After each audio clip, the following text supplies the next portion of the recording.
Welcome to the FSM Sales Confessional, the show where real sales reps share their toughest struggles completely anonymously, from losing big clients to clashing with management or just feeling stuck.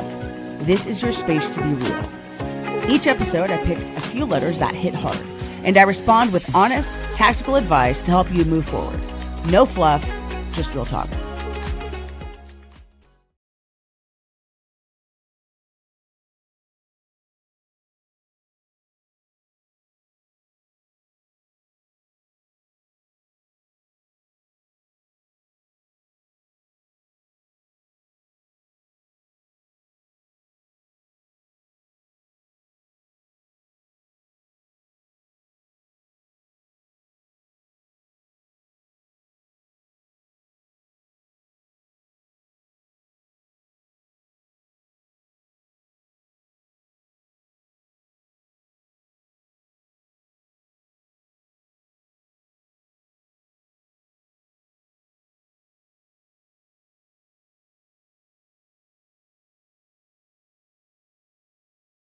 And I'll off my phone here. Here we go. There I am. Okay. So again, thank you for being here, and I'm honored to be able to serve the industry in this way. Okay. So I got letter number 1, and this is from Booming in Sales by the Beach. Here's the letter. I recently started a new role, and I'm taking over someone's current book of business. How would you introduce yourself to these new to you clients and walk away with them leaving feeling positive about the change, but also leave me walking away with some immediate orders? Here's the question. How do I turn my introduction into an order? This is a good one. I was really happy to receive this message. So whoever sent this to me, first of all, I love this. This tells me that you're a hunter, not a farmer, and you're not just here to make people feel warm and fuzzy. You're here to think selfish in sales and get yours, which is great. I love that you want to leave the introduction with an order in hand. That's how sales reps should operate. We should want to leave every encounter with an opportunity. So here's your tactical play. And I thought about this, and I've been in your situation before. So here's my play, okay? Number 1, when you're taking over somebody's book of business, chances are there's a lot of accounts that have been ignored. Okay, there are weak relationships. There are people that don't know what's going on in your company, new developments. So this is an opportunity to probably scale this from the ground up, okay? So with that being said, I would say identify your top 3 to 5 customers on that book of business. And then I would even highlight your top or your bottom 2 to 3. So your top 3 to 5, your bottom 2 to 3, 3 to 5. You could be right out of the gates profiling and prospecting on 5+ new customers. So I would say identify who are the top customers on that list, who are the bottom customers on the list that you're taking over. And then from there, I would work to start doing a little bit of research on each of those to figure out what could be here. With that being said, I think step 2, before you re-engage, once you get this list of customers, is identify what they're not buying from you. What have they not purchased from you or your company in the past? And the way that I would word that is I would even, with re-engagement, it could look like this. Hey, I noticed that you've trusted us with this in the past. You have not partnered with us on this. Does it make sense that we explore that? You cannot do that without looking at the gaps, looking at the data. You cannot do that without pulling the data before you engage.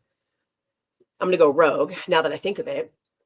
I think there's a lot of times that somebody is given a book of business and they just dive in. They just make an introduction and reach out and assume that that's going to carry some weight. That is not how this works. There's got to be some profiling that's done. There's got to be some qualification. So if you're able to pull the top customers on that list and the bottom customers on that list, pull their data, identify some gaps, identify what they've never bought from your company before, that becomes your re-engagement. That becomes a part of your introduction, okay? So just to recap, step 1, identify the top and bottom accounts. Step 2, pull the data before you engage, identify the gaps in the relationship. Those become the immediate opportunity, by the way. And then step 3, introduce yourself with purpose. I love video messages. I love Loom. Loom is free. Loom is a wonderful way for you to build credibility extremely fast. When you send a video message to somebody new, They can see your body language. They can hear your voice. They can see your smile. They can see your mannerisms. It's almost like instant credibility. They're going to trust you a lot faster. So I'd say introduce yourself to these new people, okay? Of course, state your name, your role, whatever. I would call out again, hey, you've trusted us with this in the past. Does it make sense that we explore this? Our team would love to earn that business, or our team is committed to this partnership. Should we be exploring that? I think that is less risk, less rejection. You're going to scale relationships. And chances are, I'm just guessing, the person whose book of business you took over wasn't doing this at all. So just flip the script, take a different approach. I'd say step 4 would be, once you get that introduction, start asking high value questions. Start asking hard, direct, invasive questions. I guarantee the person before you was not doing that, obviously. All right. 2 of my favorite questions to ask a new relationship. Number 1, where do you feel my company or my team has the most opportunity with your team between now and the end of the year? That's a great one. Another one, do you have an event calendar that my team can get a copy of? We want to make sure that we align our support going into this relationship. So I'd say, all in all, what you're doing is you're protecting yourself before you go in. You're qualifying. You're doing a little bit of research. You're going in with really good judgment if you're looking at the data and you're pulling gaps and voids before you just go introduce yourself to somebody new. Step 5, I'd say play the long game. It's a golf. I'm a golfer. It's a golf reference. Play the long game. Don't worry about winning now. Go strengthen the relationship. Okay, that's the long game. Go strengthen the relationship, right? I would say, bottom line, all in, if you're taking over somebody's book of business, please go qualify, protect yourself. Okay. So I'll just recap this letter: booming in sales, whoever you are, thank you for being a hunter. And if you're taking over somebody's book of business, recap step 1, you've got to identify who the top customers are on that list and the bottom customers. Step number 2, pull the data. Look at what this company has a history of with you. What did they never purchase from your organization? What services do you offer that they're not taking advantage of? Step 3, go take that good judgment, take that information, introduce yourself, and start having hard, direct questions. Step number 4, when you're asking hard, direct questions, include, where do you feel I have the most opportunity with you and your team? Hold them accountable to tell you what their focus area is. That way you're not daydreaming and wishing and hoping. No bueno. Step number 5, play the long game. Relationship is there. You can talk about anything. If you can talk about anything in a relationship, you can ask anything. If you can ask anything in a relationship, you can sell anything. In any relationship, really. All right. That's question number 1, or letter number 1. So booming in sales by the beach. I hope that helps. Okay. Woo! Can move on to letter number 2. All right. Letter number 2. This one's about blending in. I get this question quite a bit, actually. Cheers. All right. Here we go. First off, whoever sent this letter in, thank you, because this person disclosed that they recently heard me speak, and this question came out of that experience. So whoever this is from, thank you for coming to my last event, and thank you for continuing to reach out to me and give me the opportunity to support you in this way. So with that being said, here is the letter for letter number 2 from Blending In. I heard you speak recently on the power of social media. Can you help me communicate to my sales managers? I don't want to post the flyers every other colleague of mine is posting on LinkedIn. They encourage it. I don't believe in it. If my marketing team and agency creates content like flyers, should everyone on my team be posting the same content? I'm going to be honest on this one. I get so nervous. Okay. No, you should not be posting the same content that everyone is posting. No. Goodness gracious. Stop showing up and throwing up on LinkedIn. Gosh. All right. So if your whole sales team is posting the same stuff, it's going to probably come across pretty spammy. You're not going to stand out. You're not going to strengthen relationships at all. It's not impressive. You're not creating conversions. You're not walking away with orders. It's broadcasting noise. I'm just going to say it. Okay. So social selling, in my opinion, is about building relationships, educating, sharing insights, evoking emotions. Okay. Not just blasting promotions, not just blasting product. Okay. That is not going to strengthen your relationship. So I made some notes. Here's my tactical play. Okay. I would say if your company is creating marketing tools, yes, you should use them. Otherwise, you're leaving money on the table. If your company is providing storyboards and flyers for you, use that, or you are leaving money on the table. But here's how I would use it. I would tailor my approach. I would find the right candidate on LinkedIn, an existing customer, a prospect, a former customer that I want to bring back. And I would take that flyer. Hey, my company put this together when I thought about you. I miss collaborating with you. Does it make sense that we explore this together? Or maybe it's your top customer. Hey, Mr. Customer, thanks a lot for the conversation yesterday. My company put this together and I thought about you immediately. Does it make sense that we explore this for you and your team? Maybe it could be somebody that just gave you an order. Maybe you're cross-selling and upselling, and you want to share the marketing flyer that your team just gave you, but not broadcast it publicly. Leverage that into a direct message. Hey, I'm really dedicated to this partnership. I think you guys are a great candidate for this. Should we explore this? That's how you can tailor the materials and the content that your team is making you without broadcasting and posting, hoping that it converts into something. That's not going to work. That's called daydreaming. You cannot post a flyer on LinkedIn and have some end user go, yes, I'm going to give you an order for that. Here you go. That rarely happens. But if you send a targeted, tailored message to your client, hey, I thought about you. You're not using me for this. Does it make sense that we explore it? Or again, your best customer, hey, you're a great candidate for this. I think that we should explore this. Again, if the relationship is there, you can talk about anything. So make it interactive. If your clients, if your company and your marketing teams are spending time and resources and money to put together these wonderful flyers for you and storyboards, there is a space for that. And I believe it's a customized approach. So this falls on the sales rep. Sales reps cannot be lazy.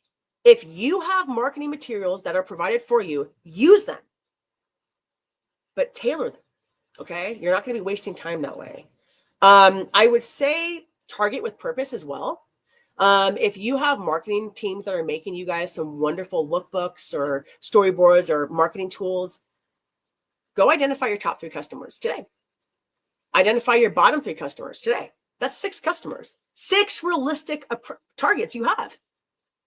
Take that marketing content and share that individually. Hey guys, look at this link that my team created, or look at this lookbook that my VP of marketing created. I think that you're a good candidate to look at this. Does it make sense that we explore this? So here's my answer. I don't think that the whole sales team should be posting the same flyer on social media in hopes that it will grow the business. I don't think that will happen. But I do believe that sales reps should be using every single resource their company gives them and their leaders give them. So if your company is providing you with resources, go find a place to start a conversation. Take that flyer, take that storyboard, use a DM, send a text. Hey, I thought about you. Does it make sense that we explore this? You'll get yeses. It'll be more tailored. You'll get less rejection. And also, this is a more streamlined strategic approach. You won't lose motivation. And I've said this before, but us as humans, we lose motivation when something feels out of control, when we don't have a plan, when we feel like something's just, there's no plan. We're going to lose motivation very quickly. But if we have a plan, okay, my plan is every time my marketing team drops a new tool, I'm going to pick 1, 2, 3, my top customers and go back and re-engage them with this tool. You guys will have more of a plan. So I said the bottom line, flyers are a sales tool. They are not a strategy. Okay. They are a sales tool. They are not a strategy. Okay. If your team is using them in a tailored approach, you can't lose. Okay. So I would encourage use the tools that your company gives you. Bring them into your conversations, use DMs, use emails, use text, use re-engagement. Don't post and expect for that to convert. It will not. I actually made some notes here. 5 risks of posting the same content as everyone else. All right, here we go. Number 1, higher rejection rates. It's true. You will get rejected more. Prospects are going to scroll past that stuff. All right. Lost revenue opportunities. That's going to happen. You're going to miss the chance to highlight gaps and voids and actually have a conversation with your customer about what you're trying to show them. Woo! Manager pressure. Sounds like you're already getting this, whoever wrote this letter. Sales leadership is going to start wondering, no, why aren't you posting this? Why isn't your pipeline moving along? What's going on here? You're going to have motivation drop because when you're posting on LinkedIn or Instagram product flyers and not converting, you're going to take a hit up here as well. And then you'll have burnout. You'll just have a quick burnout from posting. It's going to drain your energy. It's just not going to make sense. So if your company is providing marketing tools for you, use them. Bring them into a conversation. Re-engage a former customer. Re-engage somebody that just gave you an order. Re-engage somebody in your pipeline. Hey, I thought about you. Maybe there's a cross-selling and upselling opportunity. Hey, I wanted to follow up on this. Is this still realistic? By the way, does it make sense that we explore this? All right. So I would say use the tools your company gives you. But bottom line, if your social activity isn't creating direct touch points or moving deals forward, it's not working. So don't show up and throw up. Otherwise, that's just noise. All right. Woo! I get so nervous when I give, gosh, okay. Moving on to question number 3. All right. This one got me. This one really affected me, actually. This one took me the longest to answer. All right, so here's the letter. Here's the challenge. I currently have a client who told me they have a $20,000 budget to spend. I put so much time and effort into curating the perfect items for them, only for them to choose pretty boring items such as bags and sunglasses. The sale only came out to $4,500. I'm grateful they're spending that money with us, but she had originally told me that this project was a $20,000 budget. Here's the question. Where did I go wrong? Where did we go wrong? Where is she spending the rest of her money? What could we have done better? How can we secure more of the budget next time around? Okay. Let's be clear. They never told you that whole 20 grand was for you. They never promised that to you. Okay. So I think where you went wrong is maybe assuming that whole $20,000 was up for grabs for you. It wasn't. All right. So if you didn't explicitly ask, how can I capture that whole $20,000? That is where you went wrong first, assuming that was for you. So where you likely went wrong, I just made some notes here because I really wanted to give some honest advice here. You assumed the budget was for you. You curated what you wanted to show, not necessarily what they were most likely going to buy. Maybe there could have been some better questions asked in the front end. And you did not lock in the rules of the game before playing. You just created. So I would say next time what I would encourage anyone to do is go back and ask a hard question out of the gates. I would have asked immediately, how do I earn that full $20,000? I would have just said that. How do I earn that whole full 20K? From there, I would confirm what is the 20K set aside for. So I made notes around this because I've actually been in a situation. I made some notes. I would confirm that the $20,000 is set aside for what you can sell them. Make sure that no other of that 20 is a part of catering, print, something that you cannot provide. That whole $20,000 has got to be for you. So just confirm that $20,000 budget is for items that you can sell them.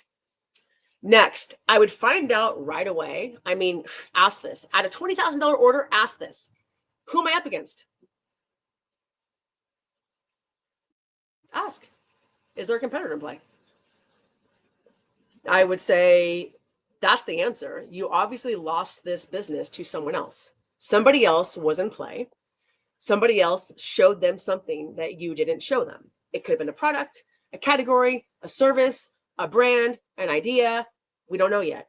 Okay. But that's where the money went. All right. I would say clarify how they want to see new ideas as well. That could have been done too. Before you go run and go create something when your client asks you to, Push back. How do you want to see these new ideas from me? How do you plan on sharing these ideas that I give you with your team internally to make decisions? Find that out.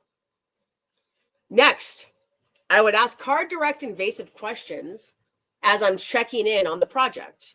Here's one question that I loved to ask when I was a distributor. I had 5 questions. I called them my field commitment checking questions. I'm going to give you one of them. These are questions that I would ask to make sure that I wasn't ignoring or missing a shift for them. I wanted to uncover every shift, any priority, any change, okay? So I'd say in an order like this, I would have asked questions like, have any new priorities surfaced on this project that I should be aware of? Is there anything that could be delaying your decision-making process? Is there anything that I haven't shown you that I should have? Are you guys talking about anything behind my back that I should be aware of? I mean, those are just some questions, right? So I would say check in during the project. This was a huge project to walk away and get, you got a chunk of it, but I know you're bummed. I think at the end of the day, you could have protected yourself a little bit more going into it. I would say after the loss, if you care, which you do, because you're wondering where the business went, go ask. Just go ask. Out of curiosity, where do you spend the remaining $15,000? Was it something I didn't show you? A product, a brand, a category, a service? Where'd it go? Maybe they'll tell you. But I think why it matters is unless you're asking these hard, direct questions, you're going in blindfold. No bueno. Okay. So I think number one, I'm going to take this back to the top. If they told you out of the gates that their budget was $20,000, I would have asked right away, how do I earn that full 20K? Tell me everything. Tell me the timeline. Tell me how you guys make decisions, who's involved. Once I give you the samples, once I give you anything, how do you guys make decisions without me? What conversations are you guys having? There were a lot of shifts that you were not aware of, and that's the truth. All right. So I'd say I would go back if you still have a strong relationship here and you care, go back, ask them where the business went. I can't answer that for you, but I'm guessing it either went somewhere that, to a competitor. I think the biggest takeaway too is, and I can say this because I've been here, is never assume the number they give you is yours. You assumed the number they gave you was for you. Okay. That was a mistake. You have to assume that when a customer says, here's my budget, you have to fight for that. They're not going to give that to you. Somebody showed something else that you didn't show.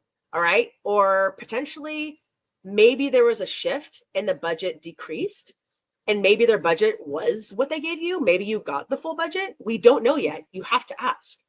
I think that there's 3 really big risks now that I think of it. I hate to call it a rookie mistake, but that's what came to mind and I don't have a filter. So here we go. I think this is a rookie mistake, actually, to assume that the entire budget is yours. I was there. I did that when I was a distributor. That's why I'm calling it a rookie mistake. I've been there.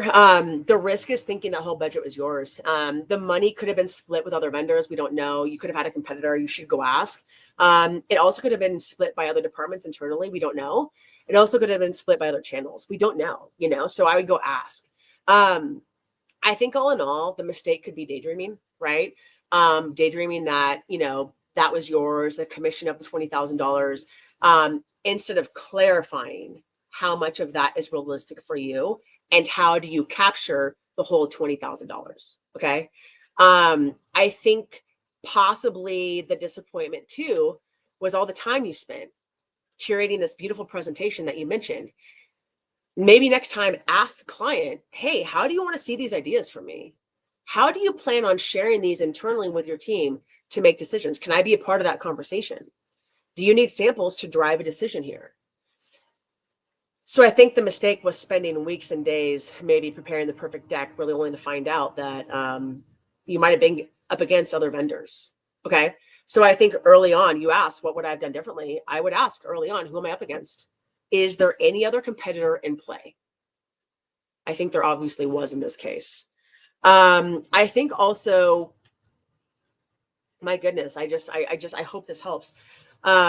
Perhaps maybe showing what you wanted to show instead of what actually would have solved the problem, or maybe having that conversation with them. And I don't know, but I think missing the mark may have happened.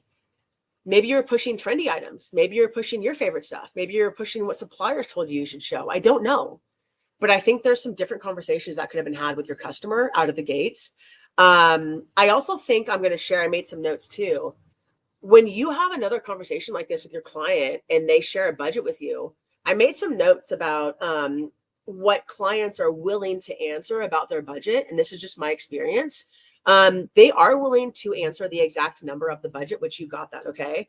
If they trust you, they're going to give it to you, which they obviously trusted you. They're also willing to answer if there's additional budget later in the year. You could have asked in that same question, hey, while we're talking about this $20,000 budget for this project, are there any other projects with a similar budget that you have going on the remainder of the year? Maybe there could have been a cross-selling and upselling opportunity for you too. I think that also would have answered if you're the only vendor or if there's other vendors in play. They're salespeople. They're going to give it to you straight. If the relationship is there, ask. If the relationship is there, they'll be honest with you. But I do believe that you are probably competing for the budget. The budget was not all yours. I also would ask them their top priorities for the spend. Is this for visibility, retention, gift, speed, or volume? What is this for? Because then you can mirror what they're hoping. You can mirror their investment. I guess the final notes I thought about, goodness gracious, if a client gives you a budget, do not take that for face value. You can't. Ask your clients flat out, is this all for promo? How do I earn this whole budget? Is there anyone else in play? How do you want to see new ideas for this project? And then throughout the opportunity, I would check in. Hey, did any changes surface that I should know about? Are your teams talking about anything, any concerns, any questions come up that I'm not aware of, that I'm not involved in? I think without discovery, you really don't have a strategy. So I guess final notes, no questions, no qualification, no research, and no research equals no discovery. And I think what happened here was there was a lot of wishing and hoping. I'm just going to say that. I hope it's okay that I say that. I also made a few notes of other questions that you can ask. So if whoever wrote this letter, if you're here, here's some questions that I would say you can take into another encounter like this. Number one, I would ask, how do I earn all this budget with you? Number two, am I the only vendor in play? Number three, is this number locked in? Does it shift? Can it shift? Sometimes budgets grow, they decrease. Maybe this decreased. I don't know, And then lastly, where do you see the biggest opportunity for me to capture this entire spend? But I think if you skip those, you're just going to keep losing. And I don't want that for you. So whoever you are, don't be afraid to ask. Actually, I'm going to go rogue for a minute. All right. You can't be afraid to ask hard questions. All right. So back in 2017, survived a mass shooting, and I translated that into a sales perspective. I worked at Alfred Broder for the time, and Alfred Broder was wonderful to me. I wasn't talking after my mass shooting. They let me work from home, and they just told me to, be responsive to colleagues, the team, submit orders, get quotes done. And they were really generous with my healing and allowed me to stay off of the road for about 3 months. During those 3 months, I figured out that I needed to get myself talking to people again. So I wrote what I called at the time my re-engagement schedule, which turned out to be my prospecting schedule that I give away in my Sales Academy week 3. I created that prospecting schedule because I needed to get myself talking to people again. I forced myself to re-engage Monday, my pipeline. I forced myself to connect with people on LinkedIn on a Tuesday. I forced myself to re-engage people on a Wednesday. I was calling former customers. Hey, I miss working with you. And I know it's been a while. I'm getting back out there again. I'd love to collaborate with you. What do you got going on? And through that, I learned the art of asking hard, direct, invasive questions. And I'm just going to say this. You don't have to go through what I went through. We've all gone through some gnarly shit. I'm sure people have gone through really gnarly things in life, and I know they have. We don't have to go through hard things to learn YOLO. For 11 minutes, I watched people lose their life. My friend Nicole lost her life. I was afraid that I was going to lose my life. And I'm saying this because you can't scare me. You cannot scare me. You can't shake me. Nothing can shake me. So the idea of going to ask my customer, is this whole $20,000 for me How do I capture this? Is there a competitor in play? Who am I up against? How do you guys make decisions? How are you going to share the information that I give you behind my back? Ask those hard questions. You're just leaving money on the table. Do not be afraid to ask your clients hard questions. Nothing should scare you as a sales rep. Go ask hard questions. You're leaving money on the table if you don't. All right. That's all I got. Thank you for coming to the FSM Sales Confessional. I feel honored to be in this situation to share my perspective and serve others. Continue to submit your letters. I read every single one of them, and I just feel incredibly honored to be here. So thank you, Promo Corner. Love you guys, and that's all I got. All right. Woo! Have a good weekend. I'm done. All right. Bye.